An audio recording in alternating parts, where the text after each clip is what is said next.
All right, welcome everyone. We're Semblance of Sanity. I'm Caleb. I'm Jacob. And we're here for Orb on the Movements of the Earth, episode 18. Draa, you are in a bad way right now. Your fate is currently being changed. Yes. Goody. Yes, you are probably going to get sold off here. You do have a good head on your shoulders, though. You do. So hopefully that'll serve you well. I think that that's going to serve you quite well. You also have this book. Now, whether or not they end up taking it from you rather quickly, or they don't even think anything of it, and you just kind of go like, oh yeah, and you just quickly like yeet it, or you like hide it underneath your cloak, or what have you. Something. We'll see. But this is all coming off of the introduction of Schmidt and his whole group, which I would love to see the collaboration between these very different parties and groups, and what's probably going to tie us into Yolenta's story. Yeah, we got a very unusual introduction in that we got two protagonists to watch. We got two introductory episodes. Yeah, and we didn't separate. fully really do like the way in which their stories actually are lined up yet. Right, exactly. More just given them their own independent introductions, and now we're like, oh, they almost... No. Yeah, we can see how they're probably going to connect. She's got his book for now and knows about it. Cool. Okay. Well, not his book, but... Yeah, you know, the book that they liberated. Exactly. Yeah. Give 10% of the profits to Potaki. Yep. Yeah. But okay. But all right, so y'all, without further ado, let's get into this.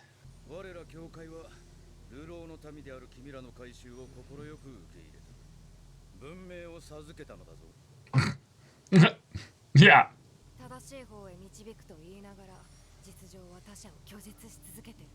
Damn. Go off. It's almost like it's beneficial for you to do that. Yeah, but this might not be the best time to go on a monologue. Why? You're about to be sold. Yeah. We have to produce.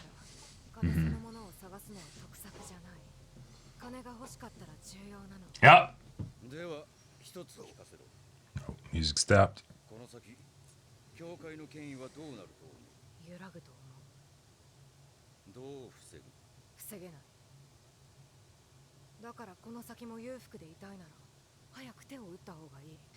I think you impressed him. Yep.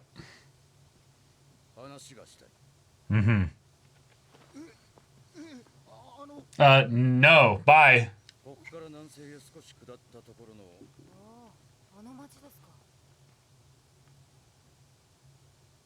What about that town? This is very important. Within this stop time, I will think about what to say very specifically. Oh! Oh, let's go! Okay. Because they got the book. So now they just ambush them really quickly. Yeah. So they didn't even do like when they said we'll get it later. It's no, we'll lose these guys and then we'll double back around and immediately we'll surround them and get them with swords and stuff. Yeah. Right. Oh, if it's later. Oh, damn. Okay, you're under attack. Yeah. Oh, yeah. You don't know how many there are. Yeah. Lewandowski-kun. Having such a long name, but adding the kun at the end is amazing. Damn. Yeah.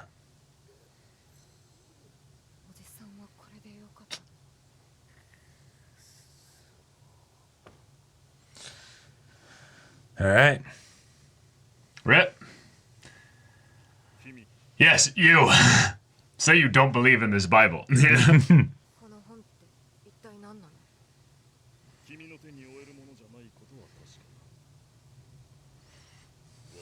I got a candle here.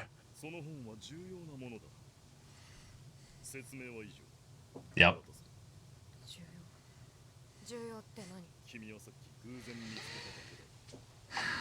And you know we mean business. Yeah. Yeah, you're smart. Think your way out of this.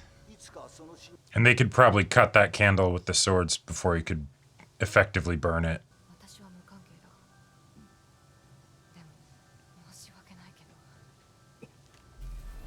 Oh, just like that.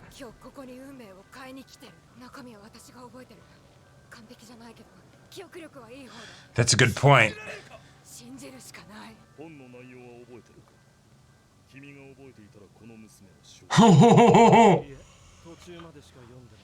Yeah, I barely got started, yeah. Yeah, all right. Sweet. And bop. Yeah, right. That's the last I'll think of you. Probably not, though. His words really did, like a lot to shape how she thinks about the world.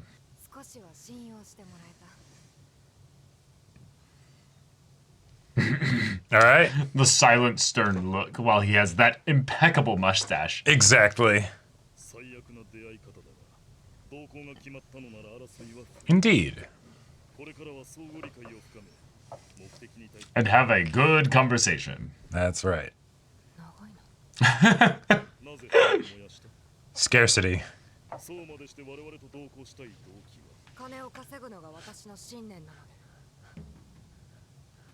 Oh.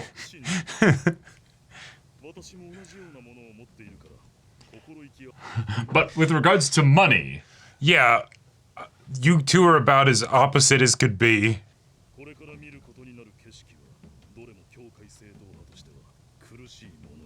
Oh. Okay. And what were you doing there with that book? Oh, great! Yes! Yes! Oh, no, we absolutely do. Oh, we might have to kill you. Yeah, what? Yeah.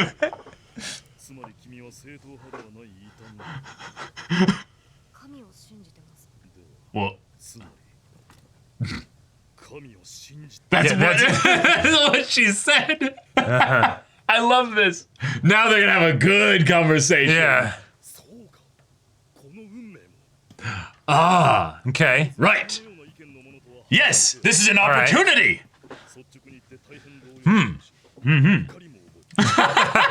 I love him.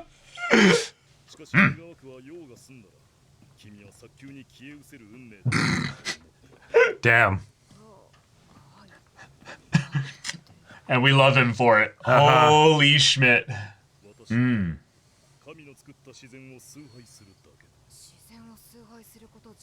Yeah. Yeah, it is, actually. Okay, so it's not an interpretation. Right. I get you. Okay. Ah, therefore Sure. it's human. Gotcha. All right. Yeah, you are smarter than this guy, but...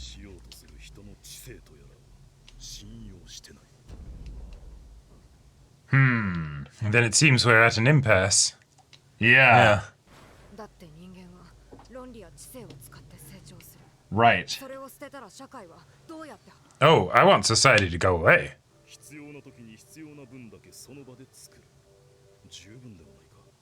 No, generally.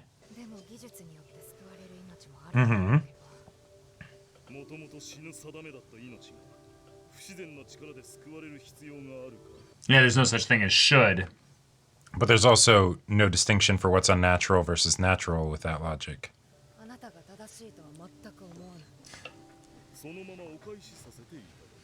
Indeed. Well, right, because human beings only make gods really in somewhat of their own image, because you have to use your own kind of logic to process it out. Oh my god. That's hilarious. That's amazing. This guy's actually crazy. I never agreed to that. Yeah. These people are such polar opposites. Yep. So she's gonna join them, and that's why she has the white suits in the. Sure. Yeah. Ah, yes. Praise the sun. Let's have our Dark Souls moment. Right. Do the. Yep. Everyone knows it. The ancients understood. That's right. Yep. Oh my god. Yes. Yep. All right, you need to invert about... Just raise the arms about 60 degrees. Yeah.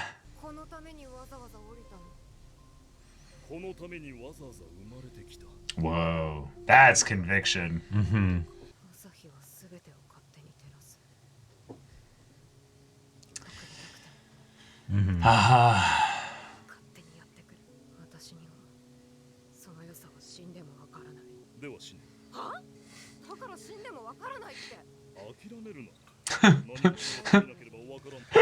You'll never know until you try.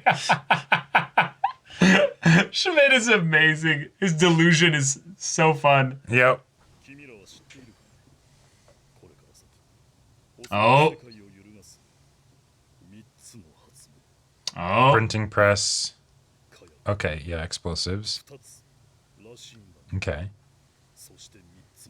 Yeah, here it is. Printing press. Mm-hmm. Mm-hmm. There it is.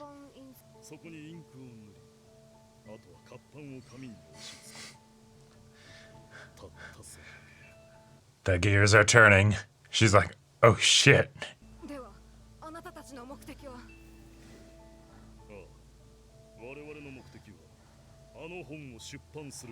Well, fantastic.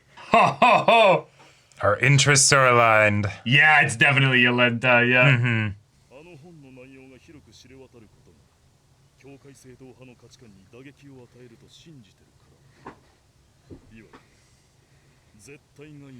The absolute will be no longer. Nice. Wow.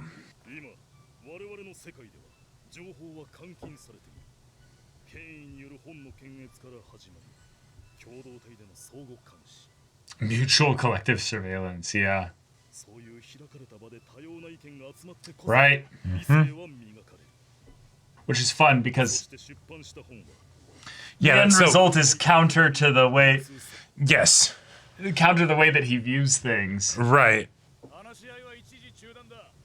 Cool. We're here. All right. Yeah. Still got the gloves. Yes. Mm.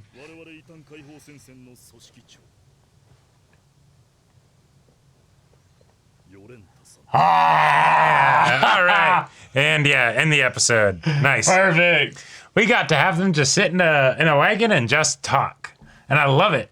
That was delightful. Right. This is a wonderful episode. We've taken our two characters that had been introduced in their own kind of separate ways, teased their connection to each other, and then in this episode, that's the entire episode. Just them connecting and understanding each other.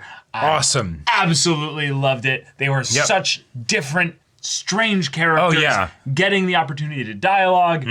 And I fell in love with Draa and Schmidt so much this episode. Oh, right, because they're both the people like putting forth the ideas in the conversation, while at the same time being like the peanut gallery giving commentary on what the other person's saying. Because since what their dialogue partner is saying is so antithetical to everything they believe and stand for and how they perceive the world, they're just going to be like, what? Right, and what's so cool about this is that throughout this story, every single person that's had some kind of extreme difference of opinion in this regard has led to either violence or fear, because it's I better shut up, because if they realize how different our views are, things will lead to shank, Exactly. So the fact that we have our lovely Delulu Schmidt here, who in his own conversation contradicts himself multiple times, has a very good point to bring up, in that if we continue down this path, humanity will stagnate. It's just going to be horrible. So we need to get ourselves back to a place where humanity is free. Sure. And that's why I'm using effectively the Heretic Liberation Front as the means for that, because it's a net positive for humanity, despite me being the actual extremist in their midst who says, let it all burn. Let's get rid of society, return to monkey, just... Yeah. Because the point that he's making is that every god that man has brought up, that man has created, is basically one that has led to humans dominating other humans, Sure, and violence, and just generally like awful things. And if you're talking about the idea of truth, well, we're all going to be muddying it up, right, with our own imperfections. And so his conclusion of basically, so then let's just not have interpretations or logic at all. Because in a lot of ways, he's right in that if there is such a thing as objective truth, which you would have to literally get into like mathematical theorems to actually prove whether or not objective truth is even a thing. And that's even just, again, one of our own interpretations of, No. I'm talking about like even getting to a point where anyone can speak with any level of certainty. Because we are not in the logic is useless camp. Like, no. Logic has a place and we can derive actual things through logic and reason. But what he's bringing up is that, we need to also then try and figure out a way to understand each other so we can get toward our goals. But I don't believe how very civilization of you. Right. Yeah, exactly. I believe that I don't trust anyone who's seeking understanding. Using intellect. Also, I want to then have a dialogue so that we can use our intellect and feelings too to understand each other.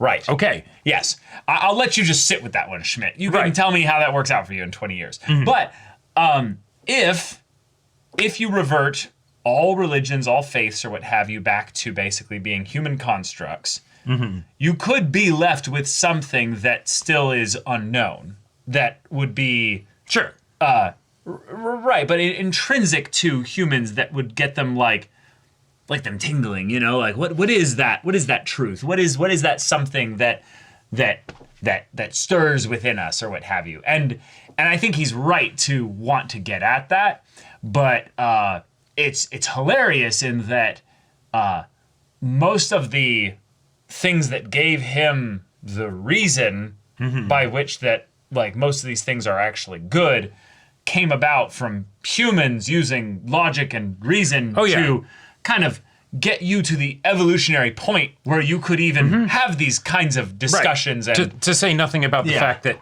even to communicate it or, the way that your thoughts are organized, right, are based on, logic and reason and language and things like that. Passed down through culture and all this other stuff. Yeah. Now, I love the whole bit of him just being like, no, I actually think that just standing in a sunrise, that is, sort of like the purest form of what I believe is best that we can currently attain, right? Yeah, it's a form of worship basically dedicated to the present moment. Right. And forget logic and all of that stuff. It's just pure observation, right? Celebration of the moment and the now. Right. There is something beautiful in that. And I would say every single wise person will tell you should balance your life with a healthy dose of that. Right. If you're not doing that within some form of regulated, like, consistency, you're probably not as happy as you could be. Just putting it out there. Yeah. And at the very least, you might get,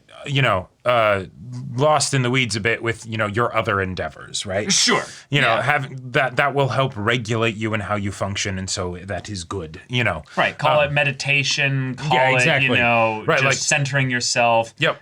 Taking a moment to do what have you and just live in the now.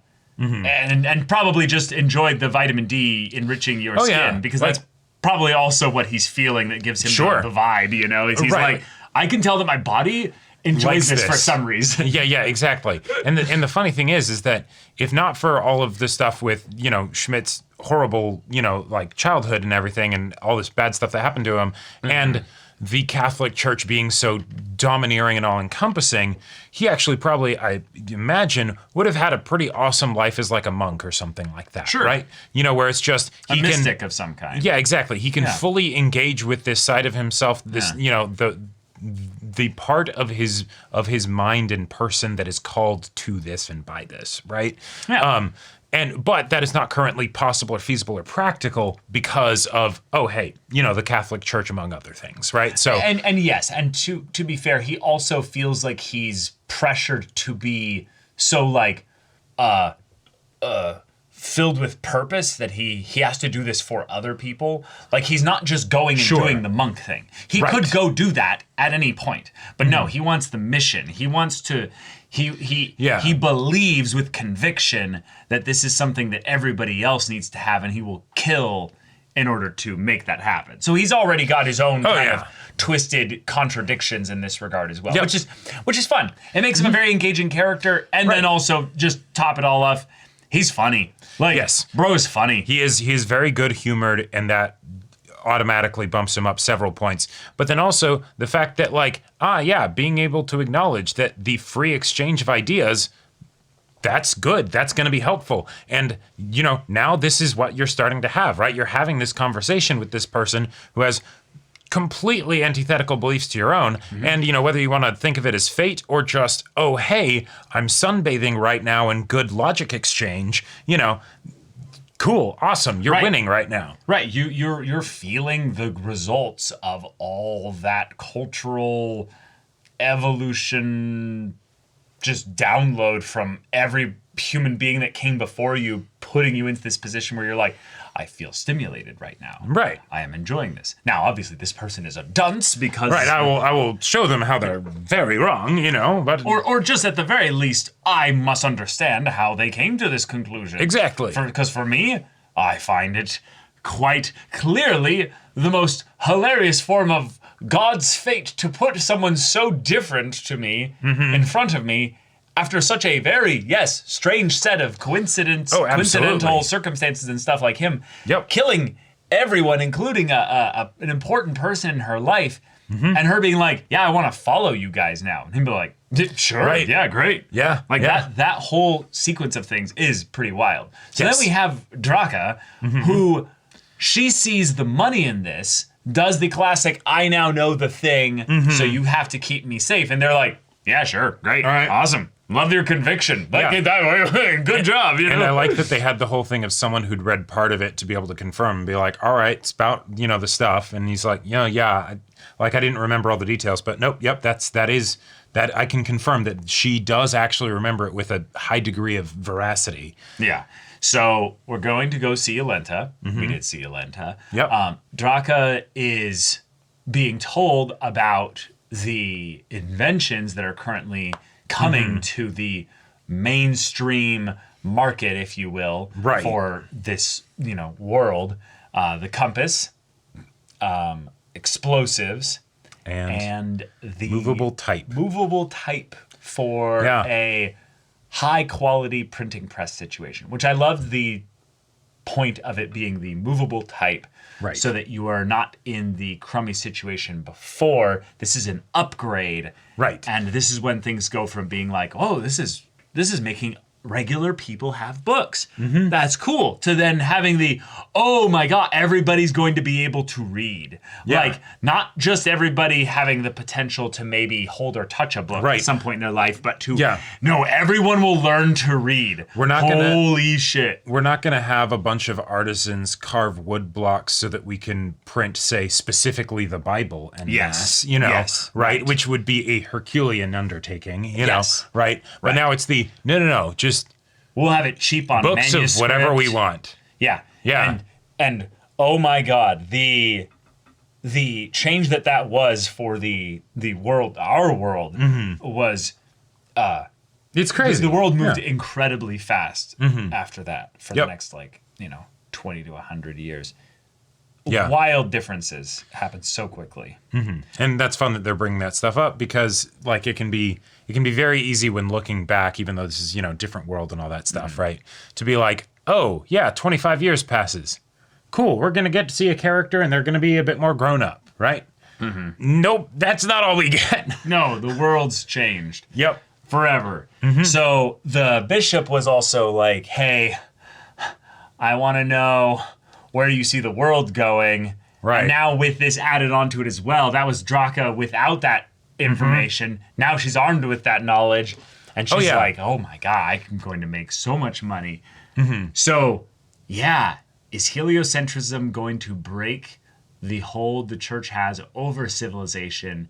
And she's going to then be paid for the secondhand information of the book of our boy Oxy's stuff that he wrote right in a journal, which was also secondhand info of the actual maths and formulas and stuff. And that's where then was passed on from Rafal. Exactly. And refined, by botany and a bunch. Exactly. Who only got that stuff from it's Hubert from forever ago. Like, it's a fantastic passing of the torch. Yes. While at the same time, I'm glad that thank you for bringing up the whole thing of it being Oxy's book specifically, because since Oxy's book was more general on the specifics of the math, that makes it a lot more plausible that she'd be able to remember the entire thing when she doesn't understand all the math, right? Right. Because then she doesn't actually have to have memorized in her casual reading the exact numbers for all the stuff. It's the no, I remember what they said about what they were getting at and how they were able to prove it. Yes. And then that's enough of basically a trail so that people can derive from first principles all the stuff that they figured out. Yeah. I'm so excited for these two to be just involved in the main plot of things. But now that Yolenta's brought in, we'll have another trio. Yes. This is going to be fantastic. But yeah, Draa also having to maybe grapple a little bit with so I don't believe in God, right? But the reason for that basically is just human reason of things here. Sure. It is a bit recursive if you think about it from the world that she grew up in. Believing in God was just you're either an idiot. Given. Yeah. It's a given, right? So it's fun to get at the same circular logic that kind of convinces you that there is no God is kind of, in a lot of ways, the same things of where people then were convinced that there was a God. It was them basically well, I don't understand this, therefore it comes from something else, which has no basis or what have you, and then ends up becoming this self-perpetuating thing that spirals out until now we have religions, and then, the religions have to come up with answers for all these other things. And then those religions beget other religions in response, and blah. Well, and that's where, our mustachioed man has a point, because for all the Schmidt we give him, the idea of people mucking things up because they bring their own logic and perspective into it is totally true, right? Because whether you call it belief or you call it just deduction or whatever, right? At some point, you see evidence and you make some conclusion for it, right? Right. And how common it is that other people will agree with you, or how far you have to zoom out before you realize that it is based on some assumption somewhere. Yes.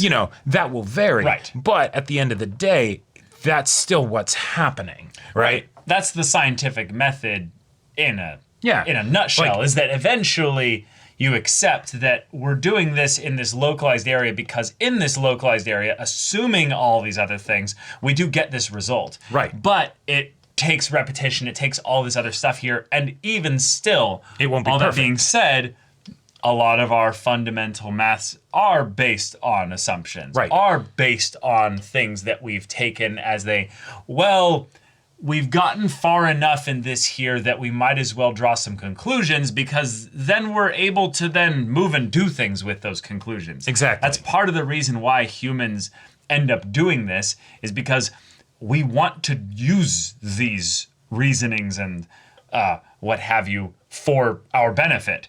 There's this innate human fear of, I don't have much time. I have to do something with this. I have to use it in some way.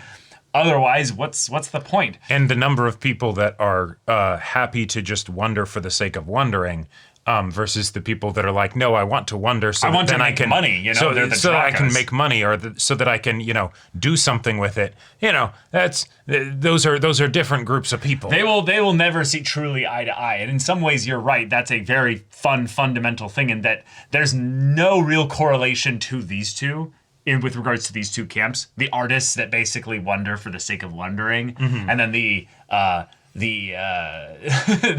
what would these other people be? The opportunists who basically are like, I want to use this in a thing that is selfish. Right. Something that benefits me. Yeah, my better understanding of my fellow man and society and the world around me will give me better tools so that I'll be able to succeed more than, the next, Right, schmo. and I think there's a fun argument that Schmidt would see that ultimately as part of the evil pride and arrogance of man. Oh, sure. Absolutely. And I think he's right in that most of the people that we look up to throughout history tended to fall into the camp of the wanderers, the ones that basically wandered their way into something and then found something beautiful in that, celebrated it, but didn't then go and be like, okay, I'm going to now, go and make tons of, stuff and build out of it or what have you. The people like Aristotle and Plato that he was bringing up here, the philosophers, basically, who pondered the questions of life and used that, open dialogue place for ideas and such to then go and keep poking at things. It's in a lot of ways, it's kind of fun to think about that a lot of the things that we use as our logic, reasoning, and stuff and what have you are just cultural things passed on based on the assumptions, the conclusions, if you will, of people like that over thousands of years. Right, and it has worked well enough that there's no point in really giving it up. Well, no, entirely, it iterates. Or just No, it iterates. I think that's the point. Is that it doesn't just work and then we always use that forever. It changes. Newtonian physics is really solid. It doesn't account for everything though, and there are parts where then it doesn't apply or it breaks down. Right, but it still does work. No, totally. But I'm talking about Newtonian physics is new. I'm talking like old stuff with regards to things like the scientific method, like the kind of stuff that is the basis for how we even use logic. It is just kind of fun to think about that the stuff that we have in that regard is based on really, really old stuff if you go back far enough to it just being a really long daisy train. Sure. Yeah. That's the evolution of humanity. Mm-hmm. That's why the power of the statement, when it's like, hey, you're not battling against, just some people who want to do something a certain way. You're battling against the very idea of truth, and so you'll fundamentally lose. Mm-hmm. That's what it is, mm-hmm. Yeah. But yeah, really fun episode. I'm excited to spend more time with Yolenta, and I feel like this will make for a very fun and new dynamic trio that will progress the conflict of heliocentrism in a way that is very different from like the general plot structures that we've had until now. And that's not even taking into account the different technologies they'll have at their disposal. So very excited about that. Yeah, but y'all, thank you so much for watching this episode's reaction and discussion. If you want to see the next episode's reaction and discussion right now, though, go check out the link in the description below for our Patreon and get on early access there. You can watch full-length timer reactions there, and all this comes with Discord access, so you can chat with us in the community there about this show, about anime in general, and also be sure to check out our Twitch channel. So if you have anything that interests you, we'll see you there. But until then, we're Semblance of Sanity. I'm Caleb. I'm Jacob. And we'll see you all next time.